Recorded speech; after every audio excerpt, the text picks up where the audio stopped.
রাজ্যপালের বিরুদ্ধে শ্লীলতাহানির অভিযোগ, বিতর্কের ঘটনা দিনের ফুটেজ দেখানো হলো রাজভবনের তরফে।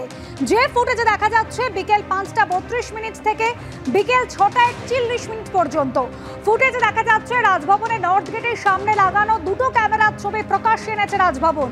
ফুটেজে দেখা যাচ্ছে বিকেল 5:32 ওসির ঘরে ঢুকছেন অভিযোগকারিনী, আর তারপর বিকেল 5:40 সেই সময় রাজভবনের অ্যাডিশনাল ওসির ঘরে যান ওই অভিযোগকারিনী।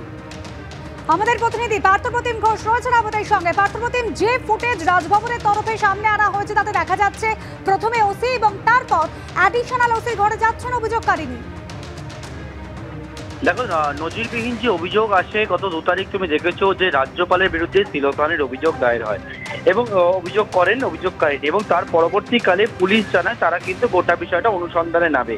এর পরবর্তীকালে পুলিশের তরফ থেকে ওসি রাজভবনের কাছে চিঠি দেওয়া হয়েছিল এবং সেখান থেকে সিসি ফুটেজ চেয়ে পাঠানো হয়েছিল, কিন্তু রাজ্যপাল এরপরে স্পষ্ট যে বার্তা দেন, তুমি দেখেছো যে পুলিশকে কিন্তু সেই ফুটেজ দেওয়া হবে না এবং কর্মীদেরকেও বলা হয়েছে যাতে পুলিশের সঙ্গে কিন্তু কথা না বলেন।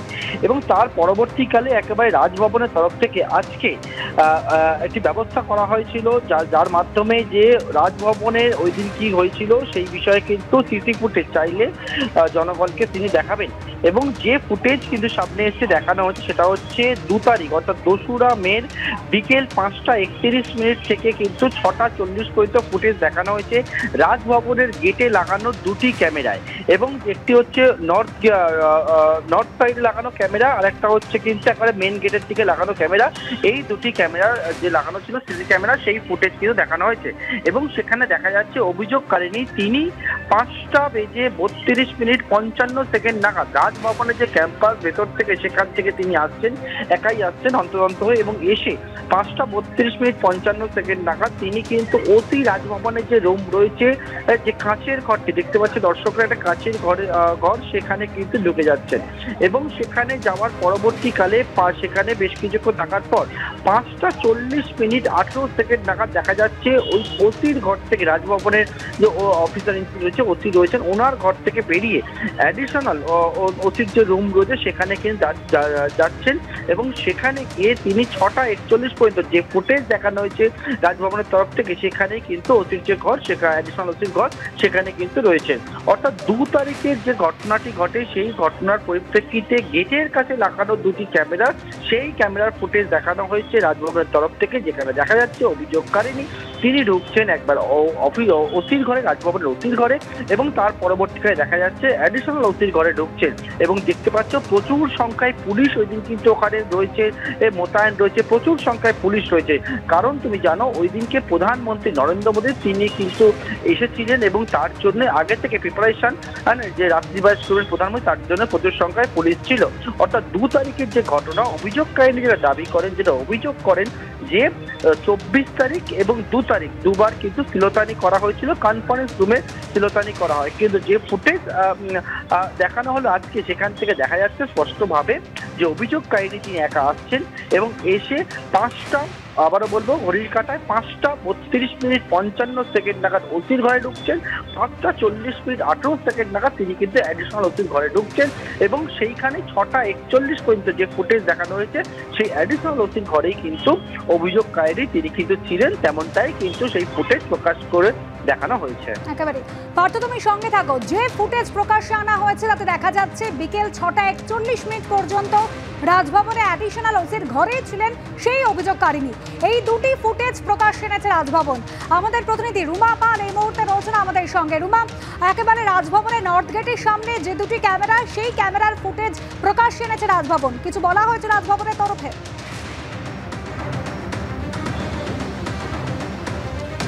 জানিয়ে রাখি, শুধুমাত্র ফুটেজ দেখানো হয়েছে, কি বলা হয়েছে আজকে কোনো প্রতিক্রিয়া পাওয়া যায়নি, কিন্তু কালকে যে এক্স হ্যান্ডেলে পোস্ট করা হয়েছিল সেটা কিন্তু পরিষ্কারভাবে বলে দেওয়া হয়েছিল এই যে ঘটনা ফ্যাব্রিকেটেড, একদম তৈরি করা, এবং সেইভাবেই কিন্তু রাজভবন আজকে এই ফুটেজ প্রকাশ্যে এনে তারা বলতে চাইলেন যে এই যে ঘটনা বলা হচ্ছে ঘটনা পুরোটাই সাজানো। কিন্তু অন্যদিকে একটা প্রশ্ন উঠছে, যেমন অভিযোগকারিনীর অভিযোগ ছিল যে সেদিনকে 2 মে যেদিনকে এই ঘটনাটি ঘটে সে সময় কনফারেন্স কনফারেন্স রুমে এই ঘটনাটি ঘটে, তারপর সে পুলিশের কাছে ছুটে যায়। সেক্ষেত্রে কনফারেন্স রুমে বা সেখানে বাইরে করিডোরে কোনো সিসিটিভি রয়েছে কিনা, কারণ যেহেতু সব জায়গায় তো সিসিটিভি থাকা সম্ভব নয় রাজভবনে, সেক্ষেত্রে করিডোরে কোথাও আছে কিনা সেই ফুটেজ কিন্তু প্রকাশ্যে আনা হয়নি। শুধুমাত্র নর্থ গেটের যেখানে পুলিশের একদম ছুটে দেখা যাচ্ছে যে পুলিশের কাছে হন্তদন্ত হয়ে যাচ্ছে। প্রথমে ওসি রাজভবনের কাছে যাচ্ছে, সেখানে ওসি উপস্থিত ছিলেন না, এবং সেক্ষেত্রে তারপরে পাশের যে রুমটা রয়েছে সেখানে অ্যাডিশনাল ওসির কাছে যাচ্ছেন। এই দুটি ফুটেজ প্রকাশ্যে আনা হয়েছে। সেক্ষেত্রে রাজভবনের তরফ থেকে কিন্তু বারবার বলা হয়েছে, এর আগেও আমরা দেখেছি রাজ্যপাল কিন্তু একদম পরিষ্কারভাবে বলে দেওয়া হয়েছে যেভাবে রাজনৈতিকভাবে তাকে উদ্দেশ্যের জন্য তাকে ব্যবহার করা হয়েছে এবং তার বিরুদ্ধে এই অভিযোগ আনা হচ্ছে, তিনি কিন্তু সরবও হয়েছেন। এমন আরও একটা কথা বলে রাখি, কালকে কিন্তু রাজভবনে রবীন্দ্র জয়ন্তী পালন করা হয়েছিল। সেক্ষেত্রে রাজ্যপালের কাছে আমরা প্রশ্ন রেখেছিলাম, কিন্তু সেদিন কালকে কিন্তু কোনো আইন বা কোনোভাবে কোনো রাজনীতি বা কোনো তার বলেছিলেন এস্টিম যিনি কনস্টিটিউশনাল কালিগ তার সম্পর্কে তিনি বলবেন না, অর্থাৎ মুখ্যমন্ত্রীর সম্পর্কে তিনি কিছু বলবেন না। আরও একবার পরিষ্কার করে বলে দিই, তার আগের দিন যেদিন রাজ্যপাল যখন আবার ফিরলেন কলকাতায়, সেখানে কিন্তু পরিষ্কারভাবে বলেছিলেন যে কোনোভাবেই মমতা বন্দ্যোপাধ্যায়ের দিদিগিরি মেনে নেবেন না। কালকে তিনি এই বিষয়ে কিছু বললেন না, কিন্তু রাতেই দেখা গেল কিন্তু এক্স হ্যান্ডেলে পোস্ট করা হলো রাজভবন থেকে এবং এই সিসিটিভি ফুটেজ প্রকাশ্যে আনা হবে। সেক্ষেত্রে মেল আইডি দেওয়া হলো, 100 জনের মতো জনসাধারণ আসতে পারে, মেল করতে পারে, তারা এসে ফুটেজ দেখতে পারে। অর্থাৎ পরিষ্কারভাবে রাজভবন থেকে বলা হয়েছে, যেটা বলা হয়েছে যে ফ্যাব্রিকেটেড তৈরি করা সাজানো এই ঘটনা ঘটেই নিয়ে এবং এই ঘটনা রাজনৈতিক উদ্দেশ্য এবং প্ররোচনা দেওয়া হয়েছে, সেই উদ্দেশ্যে কিন্তু এই ঘটনা ঘটানো হয়েছে। কিন্তু আরও একটা বিষয়, যেখানে 5:32 মিনিটে যে মেয়েটিকে দেখা যাচ্ছে এবং তারপর 5:40 মিনিটে তারপরে যখন হেয়ার স্ট্রিট থানার পুলিশ আসে এবং তারপরে যে মেয়েটিকে বাইরে নিয়ে যাওয়া হয় সেই ফুটেজ কিন্তু সামনে আসেনি। শুধুমাত্র দুটি ফুটেজ সামনে আসে, যেখানে কিন্তু মেয়েটি যে অভিযোগকারিনী সেই অভিযোগকারিনী যাচ্ছে একদম পুরো কাঁচের ঘরের উদ্দেশ্যে, তারপরে দেখা যাচ্ছে যে পাশের রুমে যাচ্ছে, অর্থাৎ যেখানে অভিযোগ করছে। আবারও কিন্তু স্পষ্ট হয়ে গেল যে রাজভবন কিন্তু রীতিমতো আরও একবার সরব হয়েছে যে তার বিরুদ্ধে যে অভিযোগ আনা হয়েছে রাজনৈতিক উদ্দেশ্যেই আনা হয়েছে, এবং যেহেতু ইলেকশন চলছে, একদম নির্বাচন চলছে, নির্বাচনে কিন্তু তার বিরুদ্ধে এই অভিযোগ আনা হয়েছে এবং দিনটাই বেছে নেওয়া হয়েছে যেদিনকে প্রধানমন্ত্রী এখানে রাজভবনে এসে রাত্রিবাস করবেন এবং সেখানে এসেও ছিলেন, এবং সেখানে ফুটেজে দেখাও যাচ্ছে যে পুলিশের নিরাপত্তা অনেকটা বেশি রয়েছে এবং প্রত্যেকটা গাড়ি চেকিং চলছে। অর্থাৎ কিন্তু রাজভবন আবারও সরব হয়েছে যে এই যে মিথ্যে অপপ্রচার করা হচ্ছে তার বিরুদ্ধে সরব হয়েছে, এবং এই কারণে কিন্তু ফুটেজ সামনে আনা হয়েছে। আরও একটা পরিষ্কার করে বলে দিই যে এক্স হ্যান্ডেলে কি বলা হয়েছিল এই ফুটেজ জনসাধারণকে দেওয়া হবে, কিন্তু যিনি রাজনীতিক মমতা বন্দ্যোপাধ্যায় বা তার পুলিশকে দেওয়া হবে না। আবারও কিন্তু এক্স হ্যান্ডেলে কিন্তু পরিষ্কার বলে দেওয়া হয়েছিল, অর্থাৎ আবারও কিন্তু মমতা বন্দ্যোপাধ্যায় এবং তার পুলিশের যে ভূমিকা তা নিয়ে সরব হয়েছেন, এবং তারপর কিন্তু এই ফুটেজ প্রকাশ্যে এনে আবারও রাজভবন বলতে চেয়েছে যে এই যে পুরো ঘটনাটা সাজানো হয়েছে এটা একেবারে তৈরি করা ঘটনা, কোনো ঘটনাই সেদিন ঘটেনি।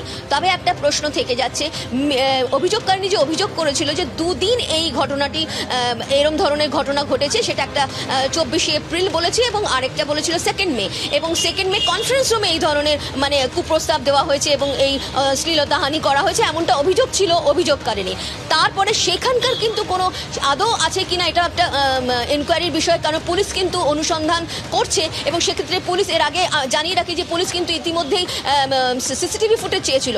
অর্থাৎ কিন্তু রাজ্যপাল বা রাজভবন কিন্তু সেই পুলিশের যে সিসিটিভি ফুটেজ ছিল তার প্রতি উত্তর দিয়ে কিন্তু নিজেই কিন্তু জনসাধারণ। তারপরে বলা হয়েছিল যে বিতর্কের ঘটনার দিনের ফুটেজ সামনে আনা হবে রাজভবনের তরফে, সেই মতো আজ সেই ফুটেজ সামনে আনা হলো। পার্থপ্রতিম ঘোষ আমাদের প্রতিনিধি রয়েছেন আমাদের সঙ্গে। পার্থপ্রতিম, একেবারে নির্দিষ্ট করে তাই 1 ঘন্টা, বিকেল 5:32 মিনিট থেকে বিকেল 6:41 মিনিট পর্যন্ত ফুটেজ সামনে আনলো রাজভবন।